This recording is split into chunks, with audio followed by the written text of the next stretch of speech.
Hello बच्चों, let's see this question. What do you understand by mass percent of a solution? Mass percent किसी solution का दिया हुआ है तो उससे आप क्या अंडरस्टैंड करते हैं, ये हमसे पूछा गया है.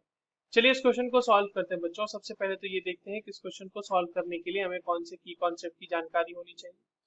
तो ये जो सवाल है बच्चों, ये हमारे पास बेसिकली मास परसेंट का ही सवाल है. और देखिए, मास परसेंट जो होता है ना बच्चों, वो बेसिकली एक कंसंट्रेशन टर्म है. इसकी मदद से हम क्या बताते हैं, किसी भी गिवन सॉल्यूशन का कंसंट्रेशन बताते हैं.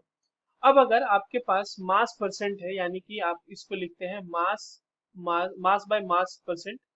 इसका मतलब ये होता है बच्चों कि व्हाट इज द मास, और the mass of solute present in 100 gram of solution. 100 gram solution में कितना हमारे पास सॉल्यूट प्रेजेंट है, वो यही बताता है.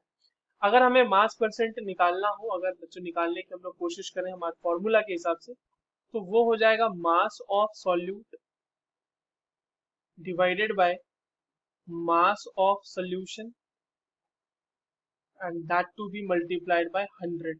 ठीक है, यहाँ पर से आपको मास परसेंटेज निकल जाएगा. एक एग्जांपल देख लेते हैं बच्चों.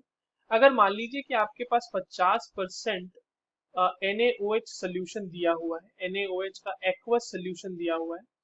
तो इसका मतलब क्या हुआ बच्चों कि अगर आपने 100 ग्राम सोल्यूशन लिया है, तो उस 100 ग्राम सोल्यूशन में आपके पास 50 ग्राम NaOH देखने को मिलेगा, और बाकी के जो 50 ग्राम है वो वाटर हो जाएगा. ठीक है, बट ये इसका मतलब होता है. So that's all for this question. I hope you understood this well. All the very best.